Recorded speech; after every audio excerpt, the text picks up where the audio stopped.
Mossadegh Malik sahab has a right to respond to both the thing. Sir, लोग जो सुनने वाले हैं उनसे परसेप्शन जा रहा होगा कि हुकूमत रैशनली बिहेव नहीं कर रही सारे मामले पे, और सारे कैदियों को आपने सिर्फ इस चक्कर के अंदर जो है वो उनके बेसिक राइट से रोका हुआ है इस वक्त अगले कई दिनों तक, कि इमरान खान को वकीलों से मिलने ना दिया जाए, डॉक्टर से मिलने ना दिया जाए, कि वो बाहर आके कोई ऐसा बयान ना कर दें. आप फिर भी सर डॉक्टर को पहुंचा सकते हैं उन तक, ताकि ये, मैं तो चाहता हूं कि पाकिस्तान तहरीक इंसाफ के वो लोग जो इस कॉन्फ्रेंस को, पाकिस्तान के इस वकार को पे अटैक करना चाह रहे हैं, डी चौक पे प्रोटेस्ट करने के जरिए उस गुब्बारे में से हवा निकल जाए. उसके लिए आप बड़े आराम से मुसद्दिक मलिक साहब किसी भी एक ऐसे डॉक्टर को इस अंडरटेकिंग के साथ इमरान साहब के पास भेज सकते हैं कि वो आके सिर्फ आके ये बता दें बाहर की उनकी तबीयत कैसी है, सही है या गलत है. कोई पॉलिटिकल बयानबाजी ना हो, कोई बगावत की बात ना हो जो आप फरमा रहे हैं, जो इससे पहले होती रही. उस वक्त तो आपने रोका नहीं. उस वक्त सुबह जब आपका इंटरेस्ट था तो सुबह 8 बजे भी आदम सवाती को आपने भेज दिया इमरान खान से मिलने, जलसा पोस्टपोन करना था. तो अब इस डी चौक वाले को पोस्टपोन करने के लिए भेज दें किसी को, क्या मसला है इस पे मुसद्दिक साहब? मैं आपके सामने 2-3 नुकात पेश करूंगा जी. जी. सबसे पहले तो ये तो मेरे इख्तियार में नहीं है कि आपके प्रोग्राम में कौन किसको पागल कहे या इस तरह की बातें करे, ये मेरे इख्तियार में नहीं है. ये तो या आपके इख्तियार में है या जो गुफ्तगू फरमाएं वो उनके इख्तियार में है. मैं जवाब तो दे सकता हूँ उसी ज़बान में, लेकिन मेरी तो अपनी बेटी और बेटा भी हो सकता है प्रोग्राम देख रहे हों. इस वजह से मेरे लिए तो ये पॉसिबल नहीं है कि मैं जोश ख़ताबत में किसी को पागल कहूँ या किसी को कुछ और चीज़ कहूँ. तो इस वजह से वो तो मैं ज़बान इस्तेमाल करूँगा नहीं जी. लेकिन ये तो मेरा हक़ है कि आने वाले वक्त में मैं अपने आप को इस तरह की ज़बान से एक्सपोज ना करूँ.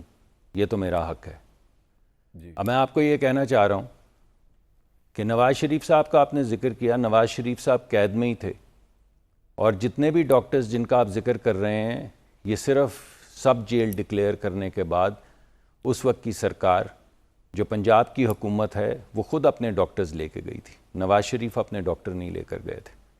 और जेल के मैनुअल के मुताबिक इस वक्त जो इमरान खान साहब को अगर इलाज की ज़रूरत है, मुआलजे की ज़रूरत है, तो 100% उनको मिलना चाहिए. ये मैंने पहले भी एक प्रोग्राम में कहा है, आपके प्रोग्राम में दूसरी मरतबा कह रहा हूँ ठीक कि हर उनका मेडिकल, उनकी जो कंडीशन है उसको अटेंड करना चाहिए.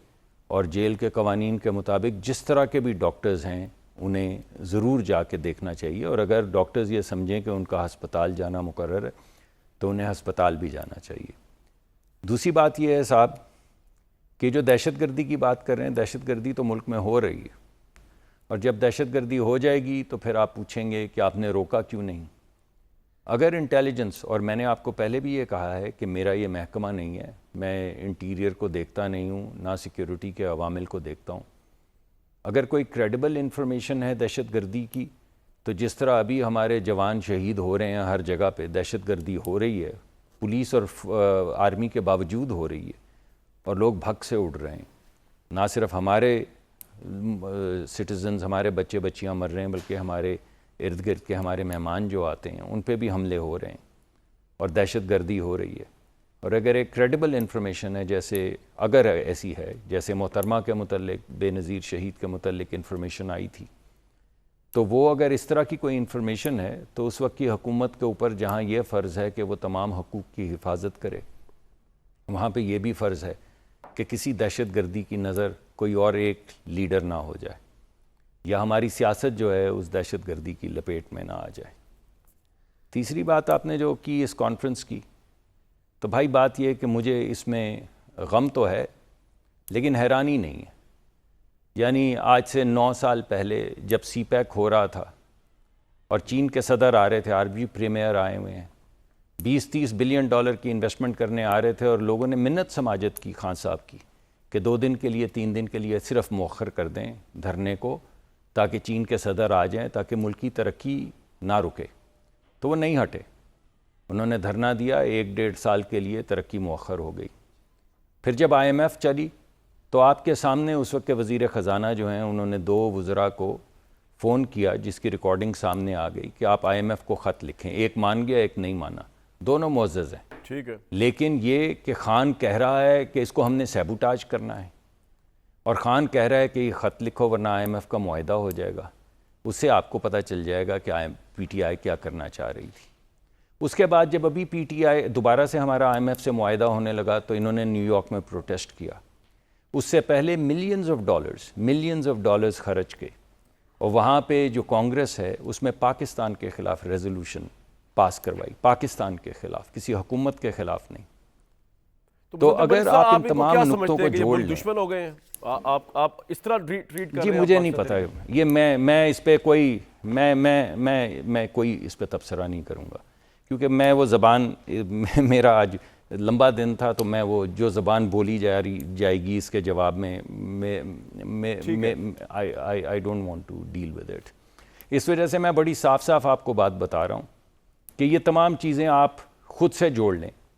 اور وہ جو ڈیوڈ فینٹن تھا جو 30 سال سے پاکستان کے ایٹمی پروگرام کے خلاف کیمپین امریکہ میں کر رہا ہے, ملینز آف ڈالرز ریز کرتا ہے, کانسرٹس کرتا ہے پاکستان کے ایٹمی پروگرام کے خلاف, اس کو ملینز آف ڈالرز دے کے ہائر کر لینا پی ٹی آئی کا ایز لابسٹ, اور یہ کانگریس کے اندر پاس کروانا اور آئی ایم ایف کے خط لکھنا. بالکل ٹھیک, آپ کا پوائنٹ آ گیا. تو پھر آپ کو پھر نہیں میرا پوائنٹ نہیں اچھا ابھی نہیں آیا.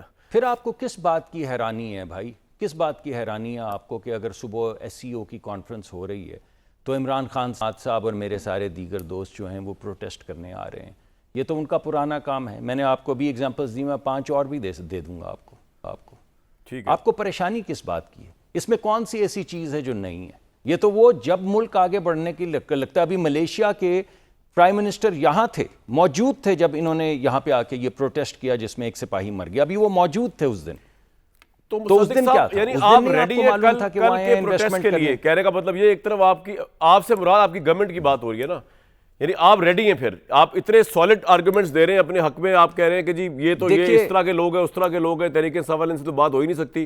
تو اس کا مطلب آپ ریڈی ہیں جس طرح کے بھی لوگ ہیں. جی میں نے آپ کے سامنے ایویڈنس بیسڈ رکھ دی ہے, اس کو آپ جوڑ لیں اس کیمپین کے ساتھ جس میں انہوں نے کہا کہ خان نہیں تو پاکستان نہیں. میں نے چلائی وہ کیمپین, میرے آفیشیل ہینڈل سے چل رہی ہے کیمپین کہ وہ خان نہیں تو پاکستان نہیں. اچھا مجھے وفا لینے کی اجازت دیں, لیکن آپ خاکم بدن کسی کے ذہن کے اندر یہ منہ میں یہ بات آئے کہ خان نہیں پاکستان نہیں. ارے بھائی پاکستان ہے تو سارا کچھ ہے, خان نہیں تو پاکستان نہیں. خان کیا ہے اور میں کیا ہوں اور آپ کیا ہیں اگر پاکستان نہیں. تو یہ تمام باتیں آپ دیکھیں. تو سر آپ کا پوائنٹ آ گیا, لیکن آپ کہنا یہ چاہ رہے ہیں ساری کی ساری آپ بات یہ کہہ رہے ہیں کہ ان کے ساتھ at this critical moment of time کوئی کمپرومائز نہیں ہو سکتا, کیونکہ آپ نے پوری تاریخ بتا دی ہے تحریک انصاف کی اپنے تئیں. آپ یہی کہہ رہے ہیں نا, کل جو ہوگی دیکھی جائے گی. ٹھیک ہے, اپنے تئیں نہیں, میں نے تو آپ یعنی کے آپ نے تئیں بتائی ہے بھائی. یہ سارے وہ جو پارلیمان پہ قبضہ کیا تھا وہ آپ نے ہمیں دکھایا تھا, جو وہ ریڑھ کی ہڈی توڑی تھی ایس ایس پی کی وہ آپ نے ہمیں دکھائی تھی. جو پی ٹی وی پہ قبضہ کیا تھا وہ آپ نے ہمیں دکھایا تھا. جو 3 دن انہوں نے بند کیا تھا سیکریٹریٹ وہ آپ نے ہمیں دکھایا تھا. میرے تئیں کیا ہے جو آپ دکھاتے ہیں ہم اس پہ بات کرتے ہیں. بالکل ٹھیک ہے سر, آپ کی آ گئی بات ساری آ گئی, اور میں اس کے اوپر ایک وقفہ لوں گا. وقفہ لینے کے بعد بیسیکلی سچویشن ڈیڈ لاک ہے, اس پروگرام میں بھی ڈیڈ لاک ہے اور ویسے آؤٹ سائڈ بھی ڈیڈ لاک ہے. تو کل 15 تاریخ کا دن بڑا اہم ہونے لگا ہے کہ کل 15 تاریخ کو کانفرنس ہونی ہے یا پروٹیسٹ ہونا ہے, اور پروٹیسٹ ہونا ہے اس کو کس طرح کچلا جائے گا تو کیا اگلی پکچرز وہاں سامنے چلیں گی.